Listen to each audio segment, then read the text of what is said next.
প্রথমে আমরা গলা পাইপিংয়ের জন্য আমরা গলাটাকে নিয়ে নেব এক্সট্রা কাপড়ের উপরে। তারপরে গলাটাকে সুন্দর করে চিকন করে সেলাই দিয়ে গলাটাকে সমানভাবে বসিয়ে নেব। তারপরে গলাটার বাড়তি কাপড়টুকু কেটে ফেলবো। তারপরে কেটে ফেলার পর সাইড দিয়ে আমরা 1 ইঞ্চি করে গ্যাপ রেখে সেলাইটা মুড়িয়ে দেব। তো এক সাইড সমান করে মুড়িয়ে দেওয়ার পরে সুন্দর করে গোল হয়ে যাবে।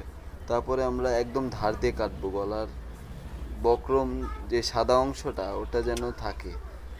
এবার কেটে এবার আমরা জামার সামনার সাথে গলাটাকে পিছন পাশ দিয়ে লাগাবো। উল্টো পাশ দিয়ে লাগালে আমরা পাইপিং করতে অনেক সুন্দর বসবে, তাই উল্টো পাশ দিয়ে সমান করে নিয়ে চিকন করে সেলাই দিলাম। দেওয়ার পরে এবার আমরা গলাটাকে যেটুকু খোলা ছিল ওইটুকু সেলাই করে নিলাম। সেলাই করে নেওয়ার পরে এবার আমরা চিকন করে যে কাপড়ে পাইপিং দেবো ওই কাপড়টা নিয়ে নেব, নিয়ে গলার সাথে অ্যাডজাস্ট করে চিকন করে সেলাই দেব। দিয়ে আমরা সম্পূর্ণটা সেলাই দিয়ে দেবো। দেওয়ার পরে চিকন করে দেওয়ার পরে আমরা সুন্দর করে গলাটাকে বসিয়ে নেব। দিয়ে এবার বাড়তিটুকু কেটে ফেলবো। এবার উল্টিয়ে আমরা